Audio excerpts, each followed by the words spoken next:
Gimana ceramahnya? Panjang nggak? Nah, kita masuk pembahasan deh ya. Iya, emang tukang ceramah begitu Pak, suka ngomong baik. Kita langsung saja masuk pembahasan.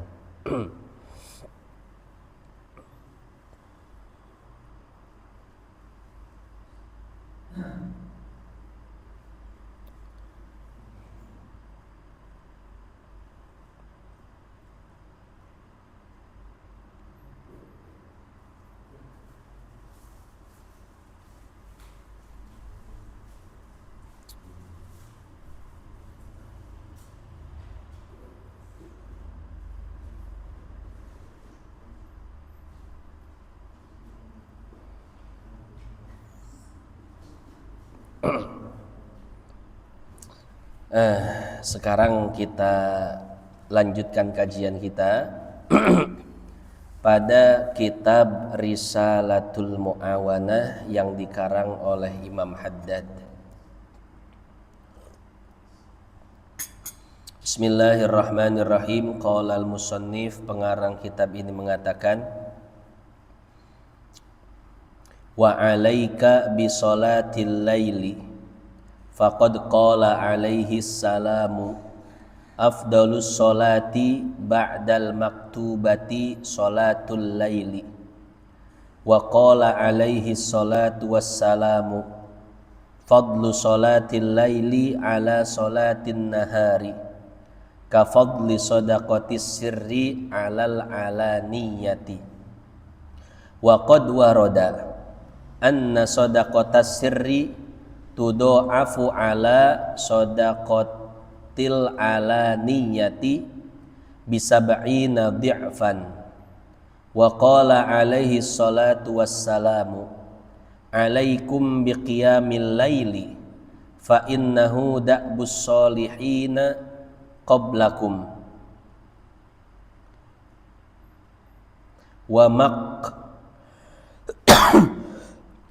wa maqrabatun lakum ila rabbikum wa maghfaratun lis-sayyiati wa manhatun 'anil ismi wa matradatun lid-da'i 'anil jasadi.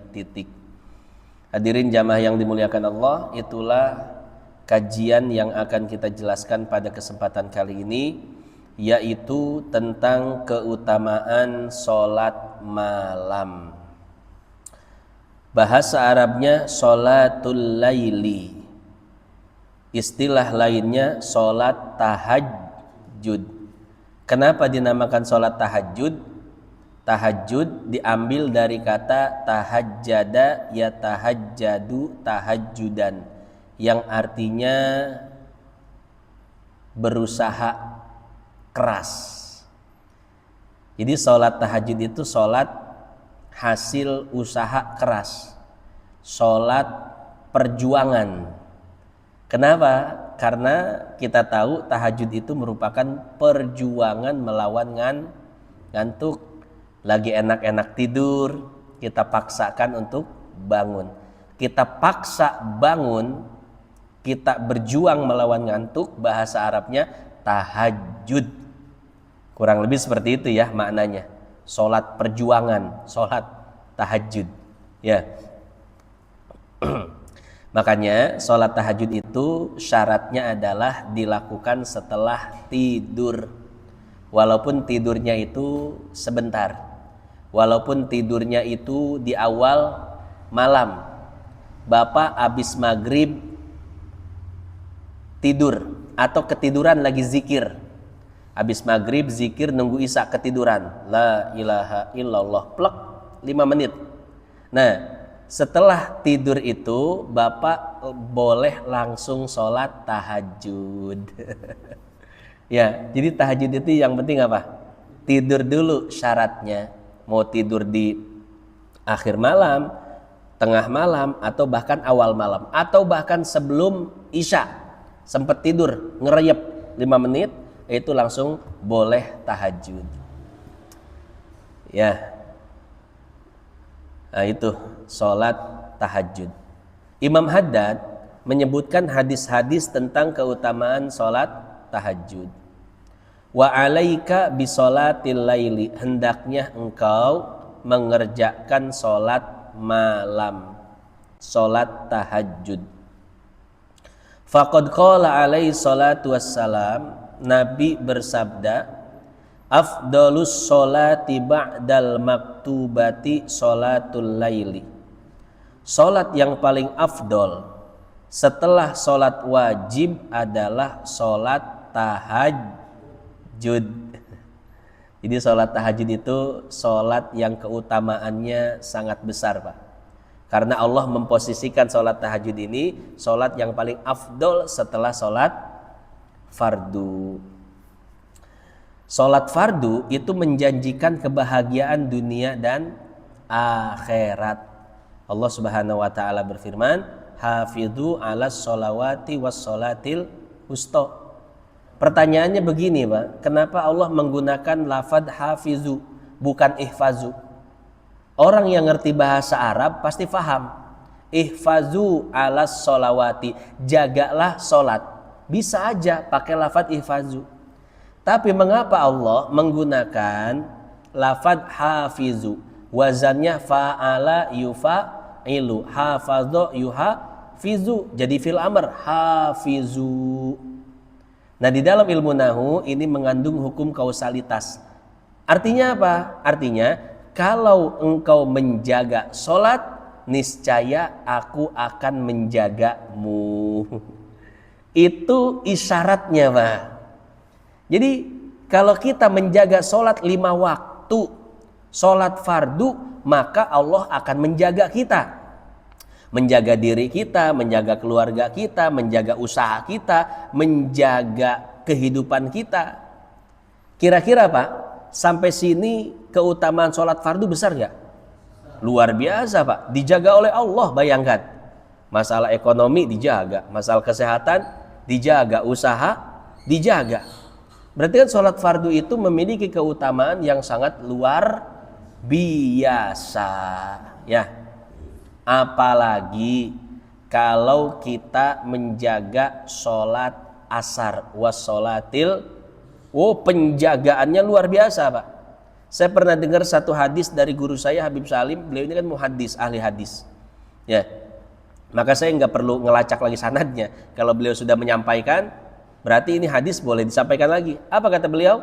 Rahimallahu, ini kata Nabi ya, disampaikan oleh beliau, rahimallahum ro'an sholla qoblal asri arba'an. Allah akan menyayangi seseorang yang sholat 4 rakaat sebelum sholat asar. Jadi qobliyahnya berapa? 4. Ya. Di dalam Al-Quran wassolatil wusta, dari 5 sholat tadi yang paling diwanti-wanti oleh Allah adalah sholat asar. Kenapa? Ya karena di dalam sholat asar terdapat keutamaan yang lebih besar. Jangankan asarnya, qobliyahnya luar biasa pahalanya. Pengen disayang sama Allah, pengen diperhatikan oleh Allah, maka sholat qobliyah asar 4 rakaat. Saya kalau lagi ada maunya sama Allah, saya sholat qobliyahnya 4 rakaat, Pak. Karena kan janji Rasul seperti itu ya, pengen disayang. Konsekuensi orang disayang apa? Minta pasti dikasih kan ya. Saya kalau lagi pengen minta sama Allah, qobliyah asarnya 4 rakaat nih. Asarnya tepat waktu di masjid. Wah, habis itu bebas, Pak. Mustajab doa, ya. Masya Allah, ini luar biasa, Pak. Ini kita berbicara keutamaan sholat asar. Dari sekian 5 sholat, kata Allah wassolatil wusta, sholat asar. Engkau perhatikan, ya. Di dalam hadis, bahkan bukan cuma sholat asar, sholat subuh. Kalau engkau ingin dapat jaminan dari Allah di hari itu, maka hendaklah engkau sholat subuh berjamaah. Saya punya guru Al-Habib Abdurrahman bin Syekh Al-Attas. Beliau itu kalau mau perjalanan jauh suka nanya sama supirnya, tadi sholat subuh enggak? Jamaah. Jamaah ya Habib, ya sudah ayo bismillah, supirin saya. Tapi kalau supirnya enggak sholat subuh jamaah, ganti-ganti sama yang sholat subuh jamaah.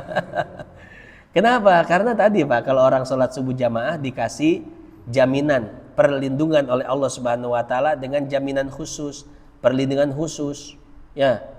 Ngebut sekebut-kebutnya Pak, insya Allah selamat sholat subuh jamaah. Ya. Ini kalau nggak sholat subuh jamaah kadang ada aja nyerempet, nabrak ya.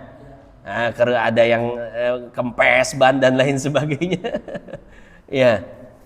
Nah, jadi seperti itu. Jadi sholat itu Pak, jangan cuma dipandang sebagai kewajiban kita, enggak. Jadi sholat itu adalah kunci pembuka dari segala kemudahan. Bapak mau sedekah sebanyak apapun, mau ikhtiar sekuat apapun, kalau sholatnya enggak dibenerin, enggak kebuka itu kunci kemudahan Pak. Ya. Jadi sholat dulu, maka masalah-masalah yang lain akan Allah Subhanahu wa taala mudahkan. Makanya kalau kita lagi sulit nih, sulit ekonomi, sulit kerja, sulit, coba perbaiki dulu sholatnya. Karena itu janji Allah, hafidhu ala sholawati was sholatil. Engkau jaga sholat, aku akan menjagamu. Engkau perhatikan sholat, aku akan memperhatikan kau. Nah, kata Nabi, sholat yang paling afdol setelah sholat fardu adalah sholat tahajud. Artinya apa? Artinya keutamaan sholat tahajud berada satu tingkat di bawah sholat fardu. Betul ya? Makanya Pak, tahajud itu sebetulnya bukan cuman tempat kita meminta kepada Allah. Malam tahajud itu tempat curhat, ya. Bapak malam sholat 2 rakaat, habis itu ngomong sama Allah sebebas-bebasnya Pak, pasti plong selesai masalah. Ya, masalah ekonomi ceritain, ya Allah gaji saya cuma segini, tapi anak saya 17, ceritain sama Allah. Kepentingan kebutuhan saya ini, itu dan lain sebagainya. Saya punya penyakit ini, itu dan lain sebagainya. Ya, ceritain semua sama Allah, curhat sama Allah. Ya, tenang Pak, plong pikiran hati plong, pikiran juga plong. Itu keutamaan tahajud ya. Jadi ada satu tingkat di bawah sholat fardu. Wa qala alaihi salatu wassalam, dalam hadis lain Nabi bersabda, fadlu sholatil laili ala sholatin nahari ka fadli shadaqatis sir alal alaniyah. Keutamaan sholat malam atas sholat siang atau daripada sholat siang seperti keutamaan sedekah sir daripada sedekah sir. Ini bahasa Indonesianya apa? Sedekah sembunyi-sembunyi daripada sedekah terang-terangan. Apa keutamaan sedekah sembunyi-sembunyi? Waqad warad, ada sebuah riwayat, anna shadaqatas sir tudha'afu ala shadaqatil alaniyati bisab'ina dhi'fan. Bahwasanya sedekah sembunyi-sembunyi pahalanya 70 kali lipat daripada sedekah terang-terangan. Bapak sedekah terang-terangan 50.000 ya, 70.000 deh. Bapak sedekah terang-terangan 70.000. Itu kalau disirkan, disembunyikan cukup 10.000.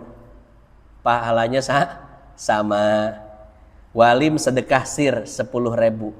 Saya sedekah terang-terangan 70.000. Sama pahalanya Pak. Ya, karena apa?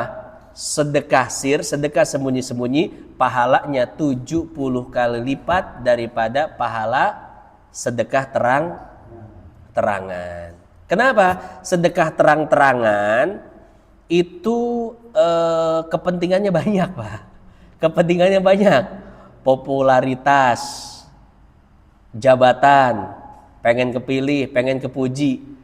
Itu peluang-peluang setannya banyak.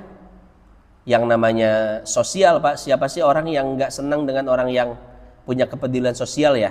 Di sanalah setan masuk Pak, ya. Mungkin awalnya biasa, awalnya ikhlas, tapi lama-lama pintu ujubnya, pintu riaknya, pintu ini itu dan lain sebagainya. Ya. Nah maka sedekah sir itu adalah sedekah yang paling selamat dari semua kepentingan, selamat daripada bisikan setan. Tapi abis itu jangan ngaku kemarin saya sedekah sir loh. Sedekah sirnya bener Pak, ngumpet-ngumpet. Coba abis gitu ngaku dia.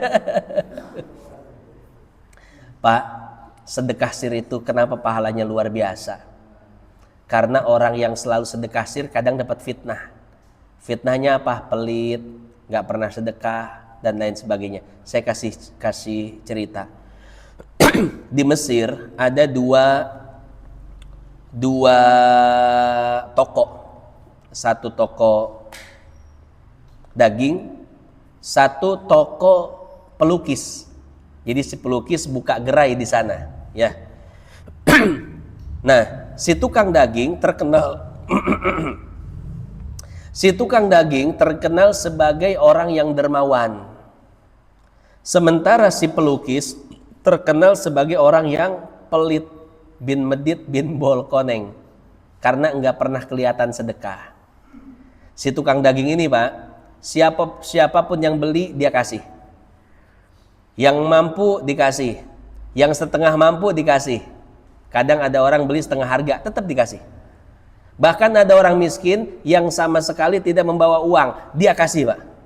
Ya, maka terkenallah si tukang daging ini dengan sebutan si pedagang daging yang sangat dermawan. Beda dengan si pelukis, nggak pernah kelihatan sedekah. Akhirnya apa yang terjadi? Satu ketika si pelukis meninggal dunia. Ketika si pelukis meninggal dunia, maka si pedagang daging pun menyamaratakan semua harga. Mau orang miskin, mau yang nggak miskin, harganya sama. Sekilo 100, nggak ada diskon-diskonan. Nggak ada gratis-gratisan, semua sama. Akhirnya kan orang miskin yang biasa belanja protes. Kenapa kemarin-kemarin engkau selalu memberikan harga murah kepada kami bahkan gratis. Tapi sekarang ketika si pelukis meninggal, engkau tidak pernah memberikan diskon dan harga murah lagi kepada kami. Barulah si pedagang ini cerita. Wahai orang-orang miskin yang gak tahu diri. Dari dulu toko daging ini gak ada diskon-diskonan. Dari dulu toko daging ini gak ada murah-murahan. Semua harga sama. Yang ada dulu ketika kalian membeli daging ini setengah harga, maka yang akan membayar setengahnya lagi si pelukis. Ketika kalian mengambil daging ini secara gratis dariku, maka yang akan membayarnya si pelukis. Tokoku dikenal murah, tokoku dikenal dengan sering bersedekah kepada fakir miskin, itu semua karena sedekahnya si pelukis. Sekarang si pelukis sudah meninggal dunia, tidak ada kata lagi murah-murah lagi buat kalian. Akhirnya Pak, orang-orang fakir miskin pun merasa menyesal. Karena selama hidupnya mereka menyangka si pelukis yang memang kaya ini orangnya itu sebagai orang yang pelit. Ya, padahal dia adalah orang yang paling peduli kepada si fakir miskin. Apa pelajaran yang dapat kita ambil dari kisah ini, Pak? Jangan suka suudzon sama orang. Hanya karena orang tidak pernah memberi sedekah, tidak pernah memberi sedekahnya kepada kita, atau kita tidak pernah melihat orang tersebut bersedekah. Ya, jangan mencap seseorang sebagai orang yang pelit hanya karena kita tidak pernah melihat dia bersedekah, atau karena memang sedekahnya tidak pernah sampai kepada kita. Banyak Pak di Tegal Gede itu orang suka membanding-bandingkan haji satu dengan haji yang lain. Haji anu pelit, beda sama haji ini. Saya tanya, emang kenapa Pak haji ini? Haji ini mah sering ngasih sesuatu sama saya. Haji anu mah gak pernah ngasih lah. Masa ukuran pelit begitu? Hanya karena Bapak sering mendapatkan sedekah dari seseorang, Bapak bilang orang itu dermawan, tapi Bapak tidak pernah mendapat sedekah dari orang lain, maka langsung dicap orang itu pelit. Saya bilang seperti ini, ketika Bapak tidak pernah melihat haji itu bersedekah kepada Bapak, maka barangkali dia bersedekah kepada yang lain. Fakir miskin kan bukan bapak doang, banyak ya. Yang kedua, ketika kita tidak pernah melihat orang lain bersedekah, jangan kita menuduh orang tersebut tidak pernah bersedekah. Barangkali sedekahnya sir, barangkali sedekahnya enggak ketahuan, dan lain sebagainya ya. Sekarang saya tanya Pak, apa sih definisi pelit? Pelit itu apa definisinya? Bingung kan?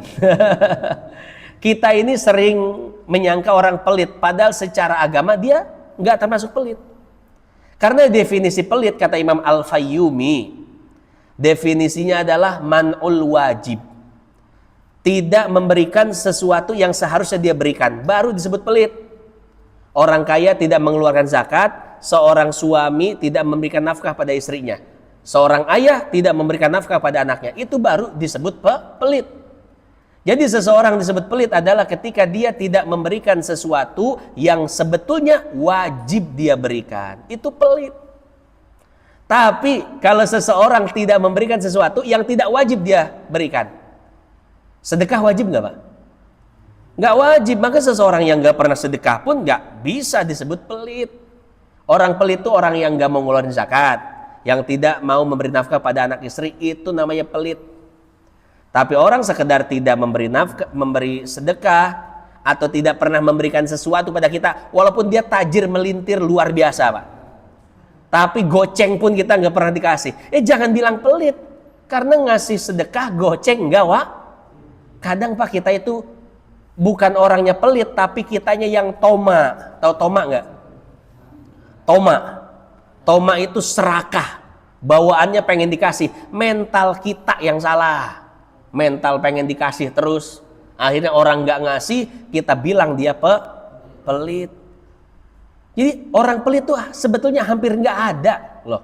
Yang banyak itu orang toma, orang serakah, pengennya dikasih, betul nggak? Iya, mohon maaf Pak, kadang orang nggak punya itu salahnya berkali-kali lipat. Udah nggak punya, toma lagi, gitu ya. Nuduh orang pelit lagi, begitu Pak. Banyak banget kan kesalahannya. Mohon maaf ya, ini saya harus jujur walaupun menyakitkan. Ya, udah nggak punya, toma, nuduh orang, betul ya. Begitulah spiritual sosialnya jelek. Ya kalau kita pengen adu kejelekan ya, orang kaya juga banyak jeleknya. Banyak jeleknya Pak. Orang kaya itu ya kadang nggak peduli dengan zakat. Ya, kadang ngebedain status orang. Ya sama sih, jelek mah ada aja kalau dicari mah. Artinya gini Pak, kalau kita udah jelek ya jangan jelek amat lah, begitu maksudnya.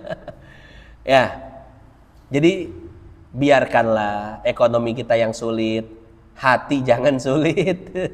jangan hatinya yang miskin gitu. Udah kitanya aja, ekonomi kita aja yang miskin, hati jangan hati udah kaya aja, merasa cukup dengan pemberian Allah. Karena secara ilmu aura, Feng Shui, tahu Feng Shui Pak? Orang itu ada auranya, ya. Orang yang hatinya serakah, auranya aura orang serakah. Makanya kita nggak pernah betah tuh. Orang punya duit itu kalau deket orang serakah nggak pernah betah Pak. Kerasa ada auranya gitu ya. Ini aura macan apa nih? Iya, nggak betah, nggak nyaman gitu. Ada auranya, nggak enak. Tapi kalau orang yang hatinya itu bebas, nggak ada maunya sama kita, nggak ada kepentingan, nggak mau manfaatin kita, itu Pak enak, deket dia tuh nyaman, ya. Karena dia orang yang nggak punya kepentingan sama kita, nggak punya sifat serakah sama kita, nyaman Pak. Itu bukan urusan logika, ini urusan hati, urusan rasa. Bapak pernah nggak deket sama orang nyaman? Betul. Kenapa? Hatinya terbebas dari hal-hal seperti itu. Nggak ada kepentingan sama kita, nggak ada mau manfaatin kita, nyaman Pak. Dan Bapak pernah nggak deket sama orang yang kayak, aduh, nggak enak, nggak nyaman? Kenapa? Yaitu hatinya banyak kepentingan sama kita, manfaatin kita dan lain sebagainya, betul Pak? Nah, jadi seperti itu, ya. Maka kalau pengen banyak rezeki, bersihin dulu hatinya, moodnya bagusin, bersihin hati, bikin suasana hati yang bagus. Karena begini Pak, secara ilmu psikologi itu begini, Kalau mood kita bagus, suasana hati kita bagus, ya, itu otak akan mengeluarkan hormon-hormon kebahagiaan seperti endorfin dan lain sebagainya. Keluar tuh hormon kebahagiaan di otak kita. Dan itu akan mempengaruhi mental dan ruh kita. Jadi mental kita jadi apa? Percaya diri, bahagia, nggak cemas, ya, moodnya bagus. Dan itu akan keluar lewat ucapan, senyum, perbuatan, dan lain sebagainya. Kalau itu keluar lewat ucapan, perbuatan, orang dekat kita nyaman. Kalau orang udah nyaman, orang percaya. Kalau dia punya bisnis, dia akan mempercayakan bisnisnya kepada kita. Kalau dia punya lowongan kerja, mempercayakan kepada kita. Jadi rezeki gampang. Dimulai dari mana? Dari suasana hati yang bagus. Suasana hati yang bagus itu akan menarik, menjadi magnet rezeki yang sangat luar biasa. Pertanyaan begini Pak, bagaimana cara menata suasana hati biar moodnya bagus di hari itu? Gampang. Ya, secara ilmiah bahkan secara doktrin agama, kuncinya satu, bangun subuh. Wah itu Pak. Bangun subuh itu membuat mood kita bagus di hari itu. Hormon-hormon kebahagiaan itu lepas. Kita akan menjalani hidup semangat bahagia. Hadisnya Bukhari. Kata Nabi, ketika engkau tidur, setan akan mengikatkan 3 ikatan yang tidak terlihat. Tapi jika engkau bangun, kemudian engkau baca doa, maka lepas 1 ikatan. Inhalat uqdatun. Kemudian engkau ambil air wudhu, lepas ikatan 1 lagi, yang kedua. Engkau sambung dengan sholat, entah itu sholat tahajud, atau qobliyah subuh, atau sholat subuhnya, inhalat iqadu kulluha. Kata Nabi, semua ikatan setan terlepas, sehingga engkau akan menjalani menjalani hari itu dengan penuh nasyiton, semangat dan bahagia. Kalau semangat bahagia, nanti auranya bagus, orang nyaman. Kalau orang nyaman, orang percaya. Akan mempercayakan kita sebagai partner kerjanya, buat bantu kita, buat urusan ini itu, rezeki ngalir. Itu Pak kuncinya di sholat subuh. Bahkan ada hadis, 2 rakaat sebelum subuh itu lebih baik daripada dunia dan, betul nggak? Paham nggak tapi bunyinya bagaimana? Maksudnya apa? Kan enggak kan? Tapi itu bisa dipahami, masuk logika kita dengan cara apa? Tadi Pak. Jadi ketika kita sholat 2 rakaat, berarti kita bangunnya apa? Pagi kan? 2 rakaat sebelum subuh kita sholat, berarti kita bangunnya pagi. Sebelum subuh kita udah bangun. Bangun sebelum subuh, nah itulah yang bisa membuat suasana hati dan mood kita bagus di hari itu. Ya, hormon kebahagiaan itu dikeluarkan dari otak, mempengaruhi mental kita, mempengaruhi ruh kita. Wah, itu yang dimaksud 2 rakaat lebih baik daripada dunia dan seisinya. Artinya rezeki gampang, relasi gampang, semua bakal digampangin. Masuk nggak tuh? Itu sesuai dengan penjelasan ilmu psikologi seperti itu. Ya, makanya coba kita lihat browsing atau tanya si AI. Semua orang-orang sukses di dunia ini yang punya perusahaan-perusahaan besar seperti Walt Disney atau si Starbucks, terlepas dari dia Israel atau enggak ya. Coba Pak, yang punya perusahaan-perusahaan besar, coba lihat pola hidupnya seperti apa. Pasti orang-orang bangun pagi semua. Padahal nggak sholat subuh, tetap bangun pagi Pak. Karena mereka meyakini bangun pagi sumber rezeki. Karena dalam Sahih Muslim disebutkan, Allahumma barik li ummati fi bukuriha. Ya Allah, berikan keberkahan pada umatku yang bangun Pak. Bangunnya jam 8, 9, jam 10. Pantesan rezeki nggak mau nyamper, moodnya jelek. Suasana hati nggak tertata. Coba Pak, bangun jam 8, jam 9, jam 7 dah. Moodnya jelek Pak. Ya, mau bangun, aduh aing tunduh kene. Ya, udah nggak enak, suasana hati jelek, hormon kebahagiaan nggak keluar, mempengaruhi ruh, mempengaruhi mental jelek. Mana ada orang yang mau nyaman sama kita? Nggak ada yang mau ngasih proyek-proyek sama kita. moodnya jelek, auranya jelek, ya. Ya maka kalau pengen rezeki gampang itu aja. Bangun subuh, itu efeknya rezeki. Atau kalau pengen pinter, bangun sebelum subuh. Habibie ketika kuliah di Jerman itu selalu nomor 3. Nomor 1, 2-nya Yahudi. Gak pernah Habibie bisa ngalahin 2 Yahudi ini. Akhirnya Habibie nanya dong, apa rahasia kalian berdua wahai kawanku? Ini 2 Yahudi akhirnya bilang, rahasia kita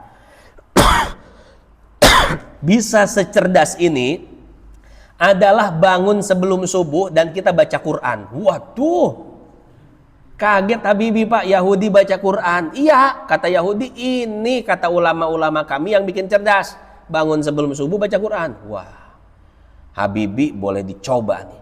Habibie nyoba, Pak. Semenjak itu apa? Juara 1.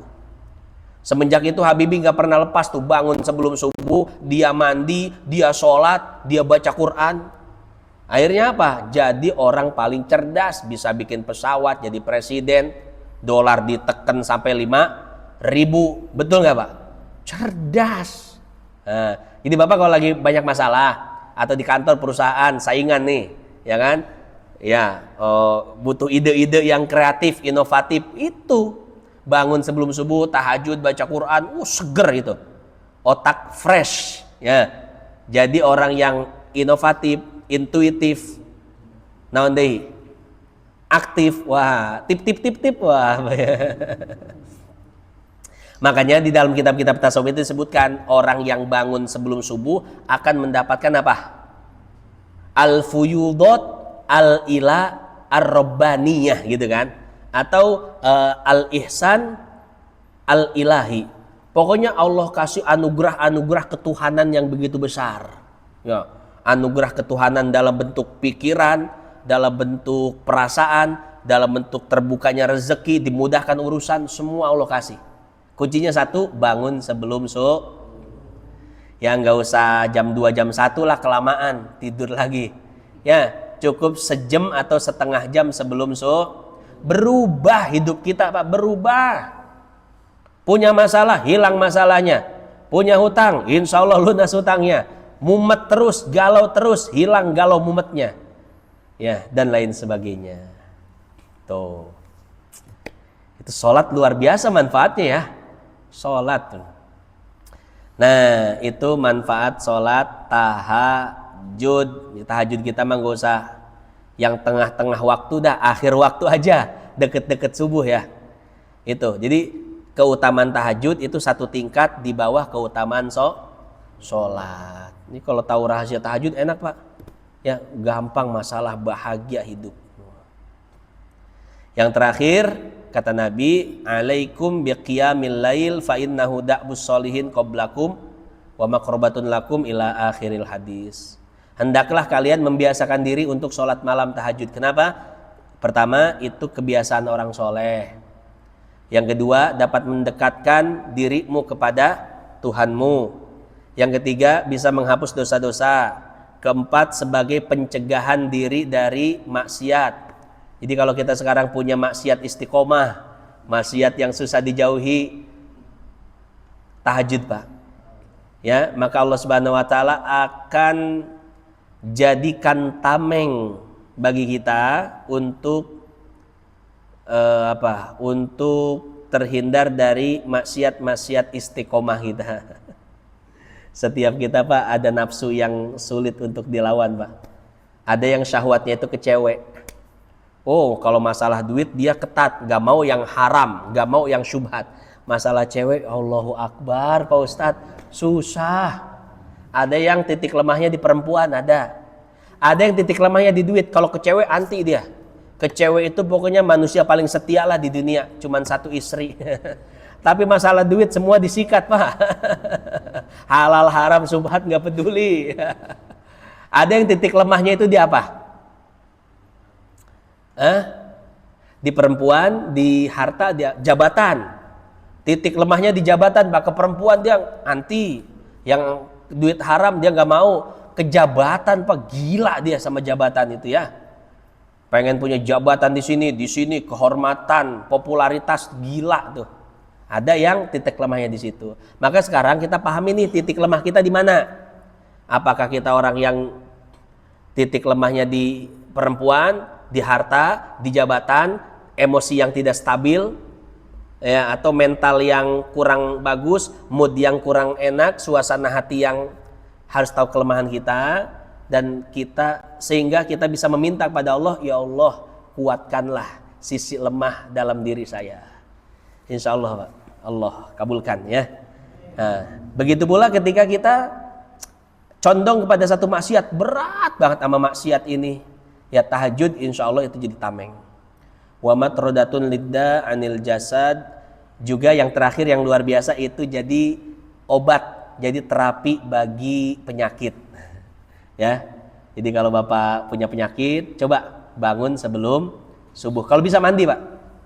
Saya punya temen 3 bulan badannya kram dan kayak kesemutan. Ke dokter udah, ke terapi udah, ke ini udah. Bingung dia, ini 3 bulan gak sembuh-sembuh. Akhirnya dia sholat istikharah minta petunjuk sama Allah. Nah, di dalam istikharah datang bapaknya udah meninggal, bapaknya kiai. Datang bapaknya, kamu nggak usah repot-repot, mandi aja sebelum subuh. Akhirnya apa Pak? Akhirnya dia istiqomah mandi sebelum subuh, sekarang total hilang kesemutan, kram dan lain sebagainya. Ya, itu kuncinya mandi sebelum subuh. Pak Ustadz susah, ya udah dijunubin aja, biar kepaksa. Ya, tiap malam junub tuh Pak, biar kepaksa mandi. Titik wallahu a'lam bissawab. Itu saja yang dapat saya sampaikan.